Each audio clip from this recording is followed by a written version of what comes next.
Hi, do you want to live a long and good life? Well, this video will show you how. God Himself told us this in His Word. Watch this video and at the end I will show how Christ Himself did this.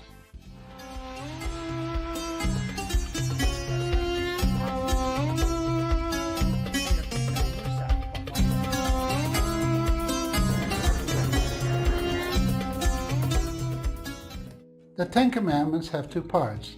The first part of the first four commandments deal with your relationship with God. The second part, or the six commandments, deal with your relationship with your fellow humans.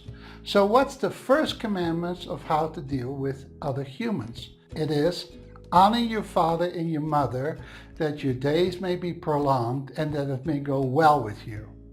So this is called the first commandment with a promise. The promise is to have a good and long life if you honor your parents. The commandment is also repeated in Ephesians 6 verse 1, and the promise is repeated too.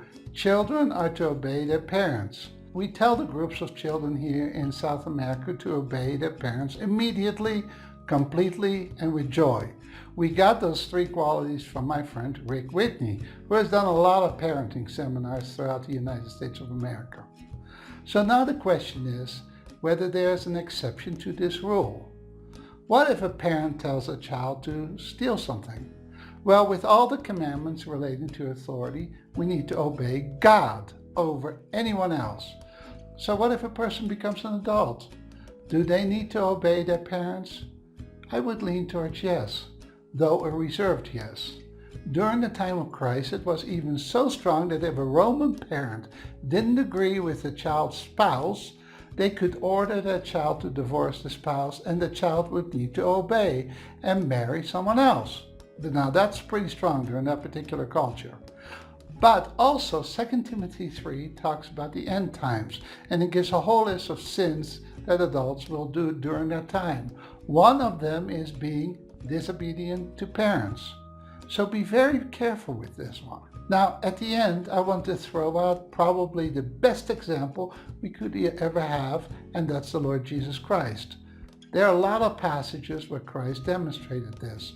John 5 verse 19 shows how Jesus didn't do anything except for what the Father wanted. In John 14 verse 31, Jesus says, I do as the Father commanded me. And finally in the Garden of Gethsemane, right before his crucifixion, well-known verse, Jesus prayed, not my will be done, but yours. I hope this encourages you. There's a lot more to this that I would love to share. Let me know if you have any questions. You might put the questions in the comments. God bless you. Bye-bye.